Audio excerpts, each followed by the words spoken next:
there's a type B list. You can bring a paycheck, utility bill, some other things, and you just have to sign a little form that comes out of a printer. But yeah, we only scan the driver's license because it's the one we've been able to work with the vendor to recognize and make the check-in faster. Is my mailing and gun permit card still? Yes, your gun permit is your. John, there's a line. Yeah. I can't remember the exact term there is on the state, but yeah, the gun permit is. I think I had a question on the same table over here. Are you saying that that now everything's going to be like early voting, where everybody can vote anywhere? Correct. So the question was, am I saying that now it's going to be like early voting, where anyone can vote anywhere? The answer is yes. And something I didn't say when I explained this is, the other thing I like, I guess the unintended consequence of this change is that everybody has the same voting experience, no matter if you vote early or on election day. So we had people who would come in on early voting and say, I want to vote. Sure, here's your check number, your access code. Where's my paper ballot? We don't do them on early voting. Then fine, I'm coming back on election day. Now everybody does exactly what I did, whether you're a provisional, an early voter, an election day voter, or even a voter with disabilities, because the machine has this little thing where you can plug in your headphones or your sip and puff, and so you do the same process top to bottom no matter who you are. So we're closer to that ideal in federal law that says everybody should have the same experience no matter, if you have a disability or not, or when you vote. That's something else. Sir? So it's the same deal on the early voting as it will be on election day? Identical. In fact, if you train for early voting, we can say, hey, you want to work on election day, because you already know everything. Bob, and then he, and then Bill. Heider, when I came down to your office and you showed me the setup from 2 weeks ago, each one of the candidates had their party affiliation in parentheses after their name. Is that still going to be the case? It depends on the type. Oh, sorry. It depends on the type of election, right?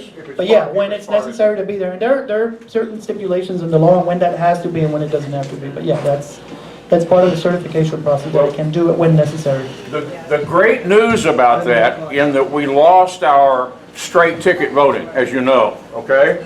But the way these machines work, they present you one race at a time. And you can instruct people, Democrat next, Democrat next, Democrat next. You don't have to know a name. You don't have to judge it. You don't have to think about it. You don't have to compare it. It's just Democrat next, Democrat next, Democrat next.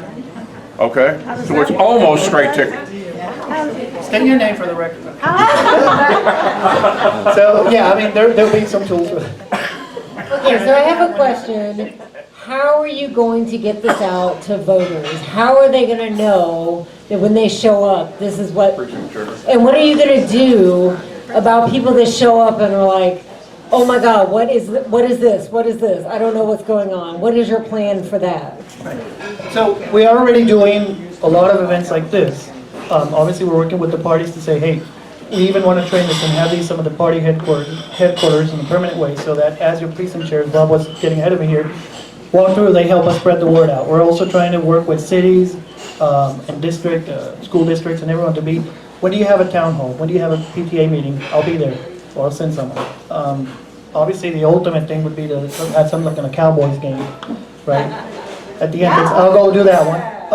So people coming in and out, just get the word out. And eventually, obviously, there's social media and the website and all those informal ways. I've got Telemundo reach out to me yesterday. When we bought them, we did interviews with CBS, ABC, Fox, ABC. I've forgotten if no one in the media ever sees this because I forgot which ones. But we did a couple of newspapers, we did radio, so we're trying to get it out there. I think people are aware, but yeah, any help you can give us in putting the word out. And any events that you know of that we can go to, contact us and we'll be there. 1, 2, and then I think I have one here, right? Yeah. One quick question. How did you determine the number of machines per site? Because especially with early voting, there might be a flood of people to a different facility, and it seems like every time at early voting there's more than enough machines, and on election day there's not enough. Yeah.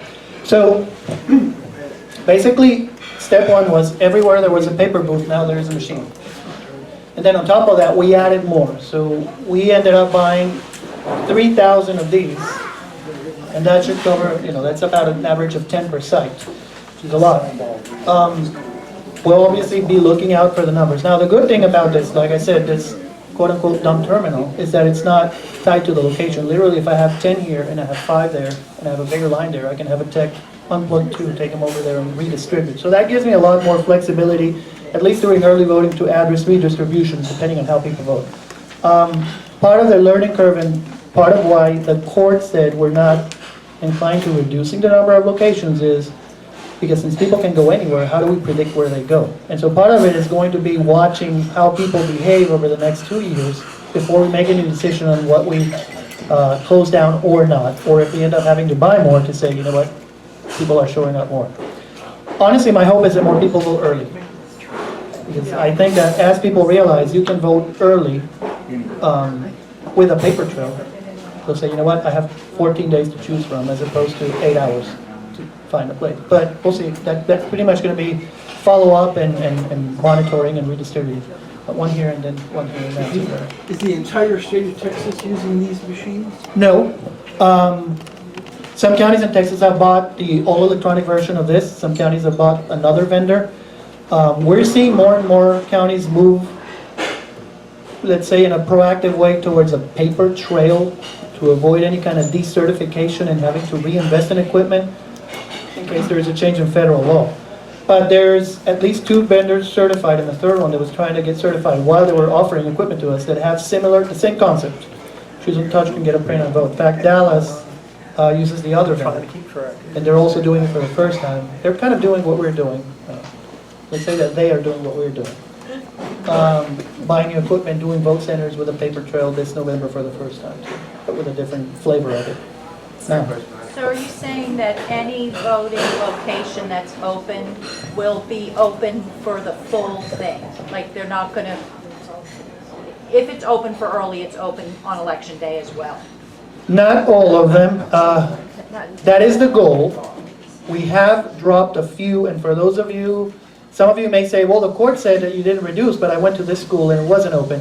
That may be one of the ones where we said it doesn't make sense to have place A open for 2 weeks and then shut it down and move to a school for the last day. And so we've been talking to them and moving over to the early voting locations to make it more of a habit. Where I want to get at is, Thank you. as incorrect as it sounds, is I don't want people to have to think where to go. They just think, election day? I'm just going to go to City Hall. There's always a voting machine there. That's my goal. Yeah. But I need to have it for that. And so this part's going to be a little uncomfortable because we're breaking some of those habits to create a new one, but a consistent one. But there's a challenge, and I'll be right there.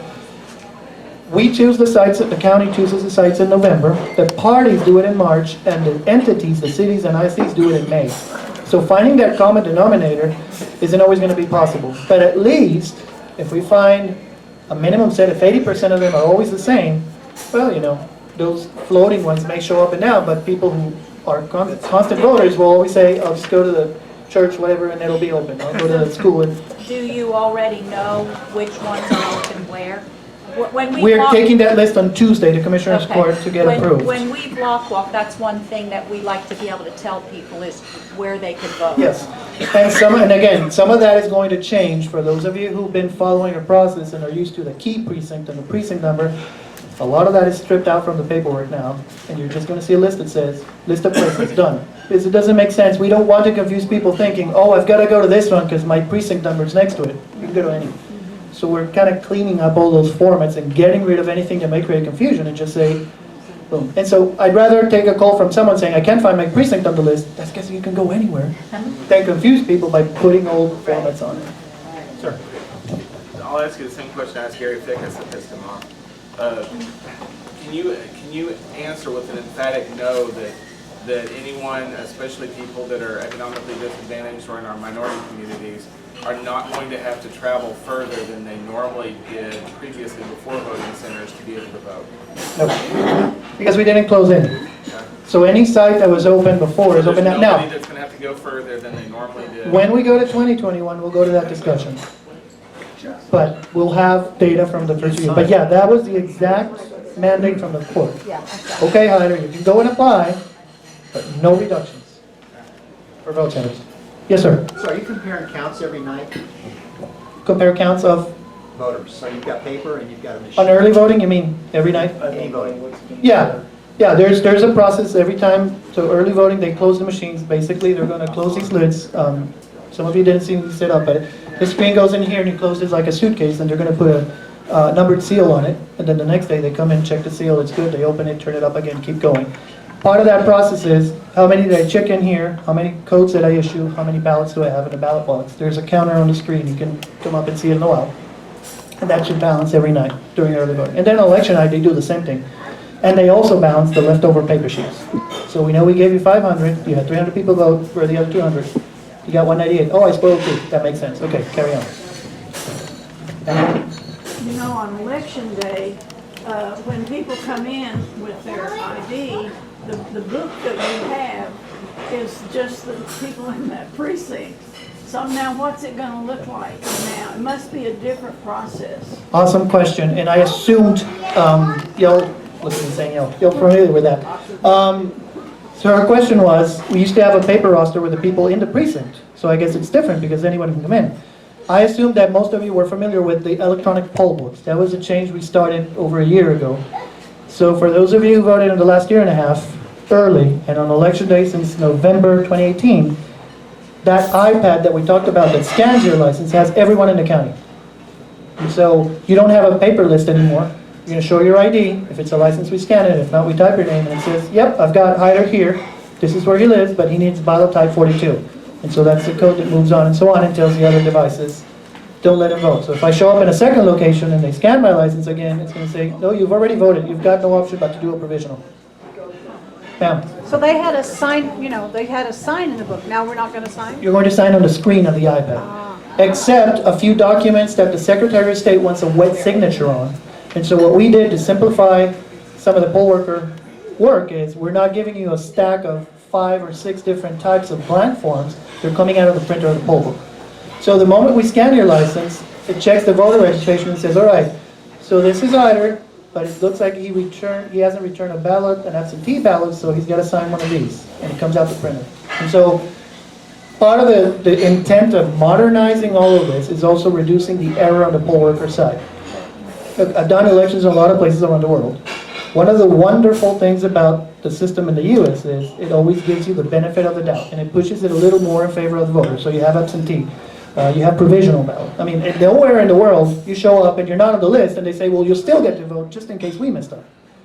What that does is that it makes the process inherently more complicated for the poll workers because they have a bigger decision tree. So if you show up and you have an ID, but then you didn't vote, but you return it an absentee, so what we're trying to do is put all of that in the poll book and say, you've got the whole workflow. Just shoot out what you need to shoot.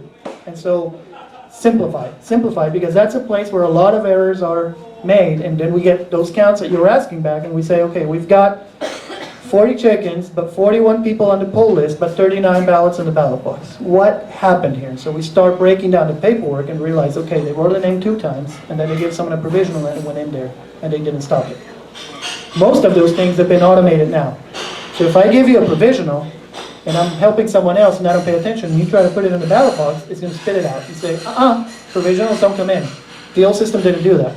So that's the kind of thing we're trying to do to reduce those inconsistency and errors in the polling place. And the electronic poll book is a huge help with that because it has all the decisions on, well, if you registered and you didn't and you changed this, then it's a provisional and you have to sign this and you have to do this and boom. It does it all for you basically.